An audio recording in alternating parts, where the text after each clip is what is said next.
Καλησπέρα και πάλι, Νίκο. Βρισκόμαστε με τον πατέρα του μαθητή που δέχτηκε την επίθεση. Ο κύριος Στάθης Μπισμπίκης θα μας εξηγήσει ακριβώς τι συνέβη. Καταρχάς όμως θα μας πείτε πώς είναι το παιδί.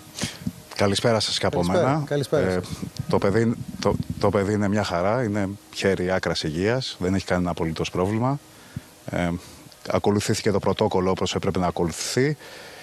Οδηγηθήκαμε στο νοσοκομείο, γίνανε όλες οι απαραίτητες κλινικές εξετάσεις, άμεσα και γρήγορα, με ιδιαίτερο ενδιαφέρον και ζήλο από τους γιατρούς, τους οποίους θέλω και προσωπικά να ευχαριστήσω πάρα πολύ για το ενδιαφέρον που έδειξαν και όλα καλά. Αυτό είναι το πιο σημαντικό από όλα. Τι ακριβώς έγινε? Έγινε ό,τι μπορεί να συμβεί ανάμεσα σε δύο παιδιά. Όπως και εσείς ήσασταν κάποτε παιδί, όπως και εγώ κάποτε ήμουν παιδί. Δύο παιδιά λογομάχησαν και δυστυχώς η λογομαχία έφυγε από τα πλαίσια μιας λογομαχίας και πέρασε στα πλαίσια μιας αψημαχίας. Αυτό έγινε. Θεωρώ ότι από τη στιγμή που δεν υπάρχει κανένας τραυματισμός και δεν υπάρχει και τίποτα, η διάσταση που δίνεται από το πρωτόκολλο ήταν αυτή που δημιούργησε. Πώς έπρεπε να γίνει? Καταλαβαίνω ότι και εσείς δεν θέλετε να δώσετε κάποια συνέχεια στο περιστατικό. Το κλείνετε εδώ. Όχι, εγώ ούτε μία συνέχεια δεν θέλω να δώσω στο περιστατικό. Εγώ από την πλευρά μου ευχαριστώ και τον γονέα του αλλού του παιδιού και για τον ενδιαφέρον το οποίο έδειξε για το δικό μου το παιδί, αλλά και γιατί ήταν από πάνω. Αυτό που μας ενδιαφέρει είναι να είμαστε δίπλα στα παιδιά, κύριε Βαγγελάτο. Και μακάρι, όχι.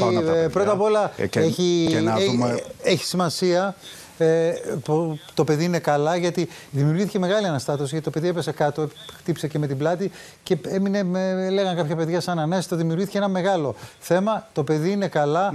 Ας περάσει και το μήνυμα ότι δεν. Ναι, πείτε το. Ναι.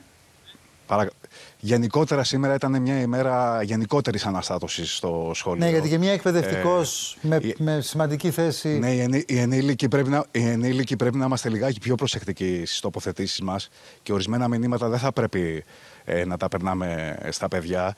Γιατί θα σας πω αμέσως τι συνέβη. Γιατί εγώ όταν παρευρέθηκα, κλήθηκα βασικά να πάω στο σχολείο, χωρίς να ενημερωθώ και εγώ ίδιος για το πόσο άμεσο και γρήγορο ήταν το συμβάν.